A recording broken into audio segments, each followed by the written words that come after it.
Hello everyone. So today our topic of discussion is evaluating a patient of shock who comes up to you with a history of fluid loss or a history of blood loss or any sort of occurrences that have occurred with him to cause a significant amount of fluid loss from the body. So what is the first thing you will check for? The first thing that will come into mind is that evaluate the patient whether he or she is in shock or not. But can you really evaluate a case of shock always? Or ask yourself, are the vitals everything to monitor a patient who is in shock? Okay, so what are the vitals here actually? Most of us are familiar with the pulse rate, the blood pressure, the urinary output, the respiratory rate, and the consciousness level. All of these come into our mind when we evaluate a patient of shock, or we just want to check that the patient is in whether he or she is in shock or not. We just check these things only. Okay, so let's just start with a scenario. Suppose a patient comes to you with a history of a blood loss that may be minor to moderate degree, or any kind of fluid loss from a body that may be due to diarrhea. Most of the cases we find that is diarrhea. You are the doctor in charge in your hospital, and for assessment of this patient's condition you have only monitored. Now why I said only, I will mention that later, but you have only monitored the pulse, the blood pressure, the urinary output, the respiratory rate, and the consciousness. What you have found is that the pulse is within normal limit, the blood pressure is within normal limit, the urinary output is okay, the respiratory rate is okay, the consciousness, maybe the patient is a bit conscious, or maybe he is presenting to you with some sort of anxiety, mild anxiety, say for example mild anxiety, but he is conscious. Anyway, he is conscious, so that is also okay, we can say. Now you have monitored all these parameters out there, and you have found that all these are okay and within normal limit. So now you made up your mind that you are going to discharge the patient from the hospital, saying that he is okay totally and his vitals are okay, so he is good. He is not going through any stage of shock. In that point you just made a mistake, a significant mistake. Ask yourself again, are you really finished assessing the vital parameters?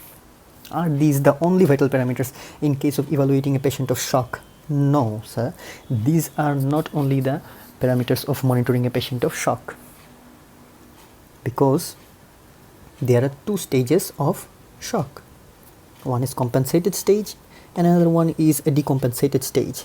In case of first one, if we say, if the patient comes up to you with 15 to 30% loss of his total body water, that means 15 to 30% loss from the plasma, you say for example, then what actually happens in that stage is that the perfusion to the brain, the kidney, to the heart, to the lungs is compensated, well maintained, by compromising the perfusion to the non-essential organs. Now what do we mean by non-essential organs?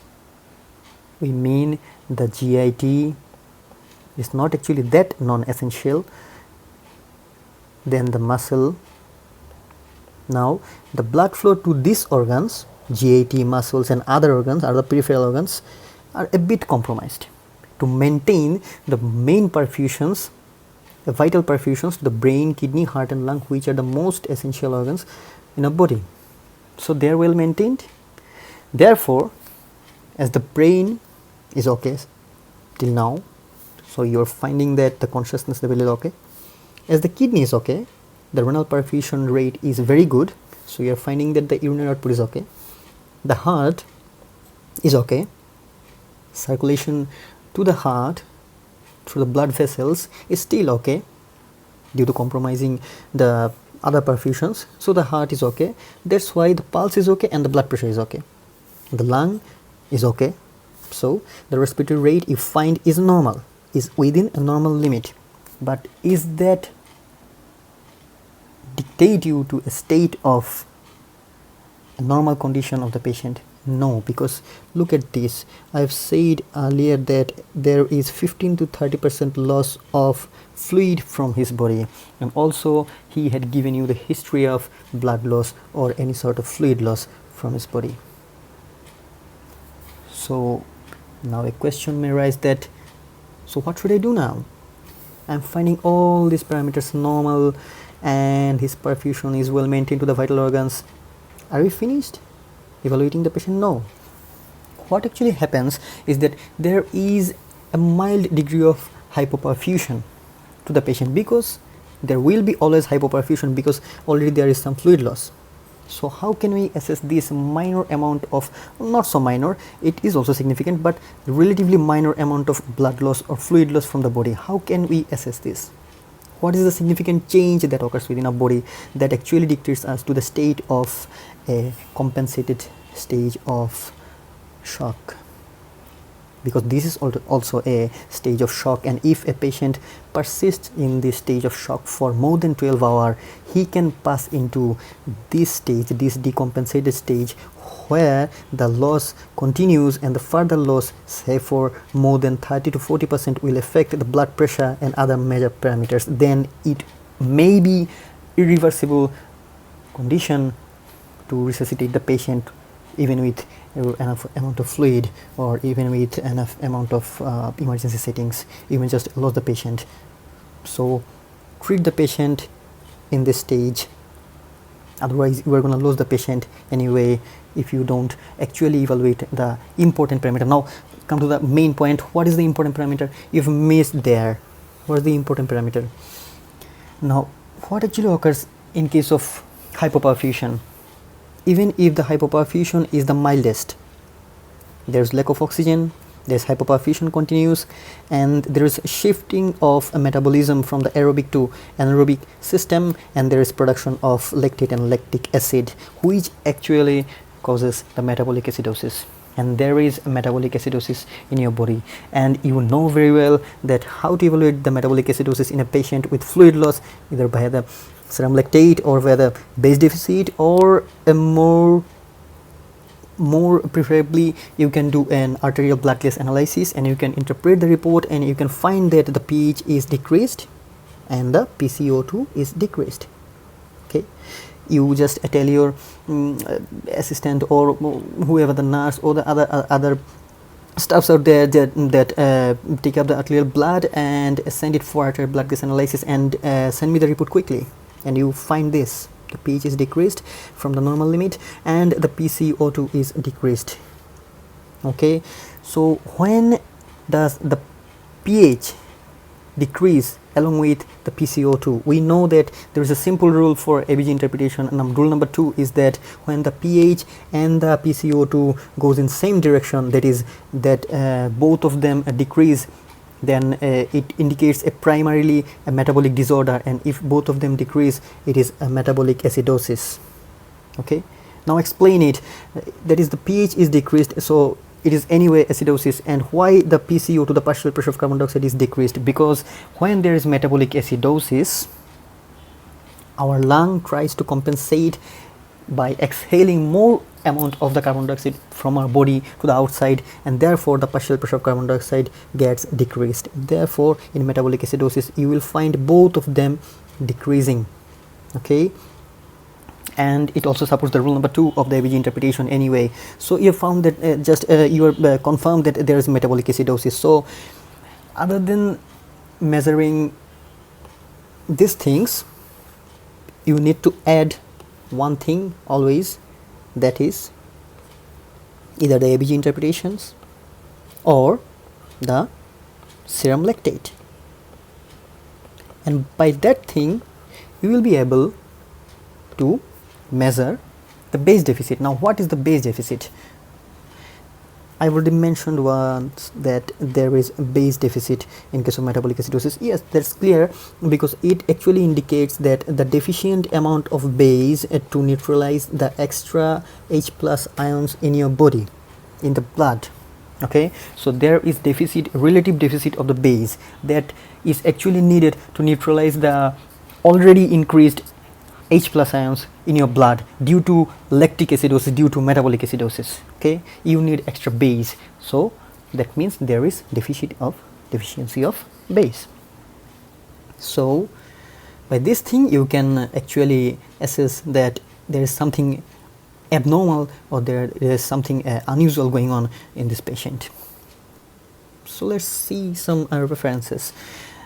First one is a chart I have taken from Bailey and Love that says that, look at this, this is the compensated stage, and this one indicates a significant stage of shock in which, I am again repeating that, in which if you don't put on some significant interventions, if you don't resuscitate the patient with fluid, then for this stage persisting for more than 12 hours, this patient may pass into the stages of this severe shock, this decompensated stage. So what actually occurs here? The urine output is normal, you've already checked this, and the conscious level is normal, the respiratory rate is normal, the pulse rate is mildly increased or normal in most of the cases, the blood pressure is normal. So only evaluating these things are not enough, as there is lactic acidosis. That is the one abnormality occurring in compensated shock. So you must need to evaluate these things, the acid base disorder, to be ensured about the condition of the patient, to be really sure about the amount of the fluid loss from the patient's body. Now that question comes up, that how much amount of the fluid the patient has already lost. Now a classification from the American College of Surgeons will obviously help us in this regard. They classify the acute hemorrhage into 4 categories: class 1, class 2, class 3 and class 4. These 2 classes, the first 2 classes, are actually the compensated stages of shock. Okay, so we've already known that here most of the vital parameters are normal, but we will get to know some other very important things what actually occur here. That is, the pulse is within the normal limit. If you say for the 60 to 100 beats per minute is normal, so the 100 is a bit okay. The blood pressure is normal, the pulse pressure is normal or maybe increased, we say normal, and you have checked the respiratory rate 14 to 20, it seemed normal to you, the urine output seemed normal to you, and slightly anxious because of its trauma or blood loss occurrences, whatever he has received already, so it may be normal. But what is the significant thing is that we have already found that there is a lactic acidosis, there some acidosis has occurred, so that is one of the abnormality to be corrected. And this class 1 and class 2 stages of the acute hemorrhage actually indicates, this class 1 indicates a blood loss of at a gross 750 milliliter, and class 2 actually indicates 750 to 1500 milliliter. Now look at this, I already said that these 2 are the stages of compensated shock, and these 2 amount, 750 and 750 to 1500 ml, they are not minor, they do not dictate you to a state of minor loss. These 2 amounts are very significant, and if you don't resuscitate the patient, if you don't treat the patient with fluid, you might cause some more danger to the patient. And if you discharge the patient, if this stage persists for more than 12 hours, the patient may pass into these stages and lose more fluid, and then all these vitals getting worsened and deteriorated, what we will say. So treat the patient in this stage, assess that there is acidosis, so a significant amount of blood loss. In compensated stage there is acidosis, so significant amount of blood loss, so check this vital parameters, everything out there, and assess the blood loss as 750 or 750 to 1500 ml whatsoever, or in case of you want to know the percentage of the blood loss, there is the 15%, or in case of class 2 there is 15 to 30%. So we have to resuscitate the patient with say for example, what we follow actually in our practical life is that 750 into 3, there is the resuscitation amount, or here the into 3, the multiplied by 3, the actual amount of deficit multiplied by 3, will be the actual volume of the resuscitation. There is anyway, we will discuss about it in any other video. If you want, just let me know about it in the comment section below. So we are actually going to focus that there is a significant amount of blood loss. Okay, so you cannot just ignore it based on the pulse, blood pressure, urinary output or respiratory rate only. You have to check the arterial blood gas status, the acid base disorders, and therefore resuscitate the patient with the correct fluid. And now a question comes up, what may be the correct fluid? You know that in case of shock, we have already known that there is metabolic acidosis. Look here, in case of compensated shock, there is a minor degree of metabolic acidosis, so that indicates metabolic acidosis. There is more, and there is a significant amount of metabolic acidosis. So you need to resuscitate the patient with a fluid that actually provides a good amount of bicarbonate ion or something like that, or good amount of base that can actually fill up the base deficit, and that can actually fill up the deficit that has already occurred due to this acid base disorder, and that can actually correct those acidic conditions. Now a question may come up that what fluid is the best choice to resuscitate a patient of shock. Now remember one thing always, is that blood is for blood. What I mean by that is that if you have lost a significant amount of blood, then you just have to resuscitate the patient with that amount of blood or even more. So there is nothing comparable to our blood, right? No fluid contains RBC that delivers oxygen, no fluid contains the hemoglobins, no fluid contains the platelets, the WBCs, and so on. And so the blood will be the first choice in case of a patient with blood loss. Okay, but it is also important that when you receive a patient, you don't have the blood ready for that patient. You have to do cross matchings, you have to do the blood groupings, RH typings, then you send the patient blood for these tests, and then you have to manage the blood for this further resuscitation. But this takes time actually, right? This takes a long time to manage the blood for that patient. But within this time, you may lose the patient due to not resuscitating him or her. So within this time, the blood comes up in your hand after all these blood grouping and RH typing. Within this time, how can you resuscitate the patient, and what fluid is the first choice? The first choice will be always the Ringer's lactate or the Ringer's acetate. Now why I say this in case of shock?